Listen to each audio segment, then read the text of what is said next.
La rue est-elle notre seul abri? Se dit Raoul désespéré. Personne ne l'a considéré, alors qu'il est bien français. Disent tous, liberté, égalité, fraternité depuis sa naissance. Mais on se demande où est passée l'égalité des chances. Leur voyage a été long et ils ont du mérite. Au sein de la nation, méprisés par l'élite, vus comme des parasites dans la société, ils affrontent tous les jours une dure réalité. Raoul a fui son pays, pas par choix ni par désir. Il a fui les tirs et les bombardements d'un territoire assailli. Son arrivée en France a changé sa vie. Dormir un jour sur un lit, il en meurt d'envie. Un jour je l'ai croisé juste en face du magasin. Tout ce qu'il voulait, c'était un simple bout de pain. Son enfant au dos, il m'a raconté son histoire. Mais comme j'étais pressé, je lui ai laissé un simple au revoir. Dès son arrivée, Raoul a ressenti la haine, le racisme et l'intolérance d'une France inhumaine. Une France qu'il a longtemps admirée depuis son pays. Pourtant, une France qu'aujourd'hui il contemple avec peine. En réalité, il n'était pas le bienvenu. Raoul se sentait aujourd'hui comme un simple intrus. Sa souffrance passée se poursuivait en France, une France qui ne respecte en aucun cas la différence.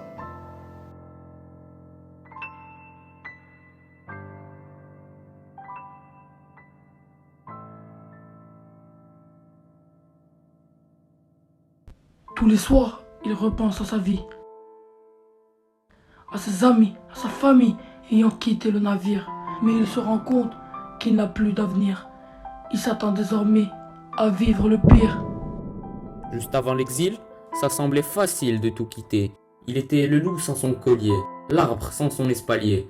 Mais quand le sable a quitté le sablier, il se retrouve comme il est né, sans rien ni personne pour l'aider.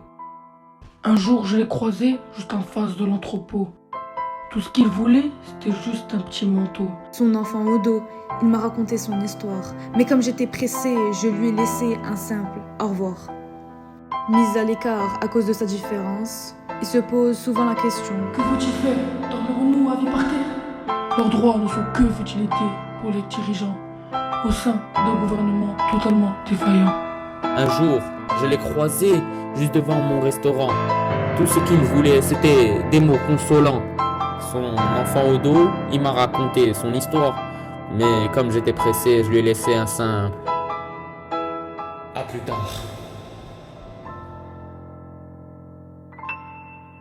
En Syrie, on lui tirait des balles. En France, c'est l'ignorance totale. Il faut faire respecter le droit des migrants. Car ce sont des êtres humains, comme nous tous finalement. Le 18 février dernier, Raoul a rendu son dernier soupir. Le froid et la faim ont rappelé son âme à Dieu.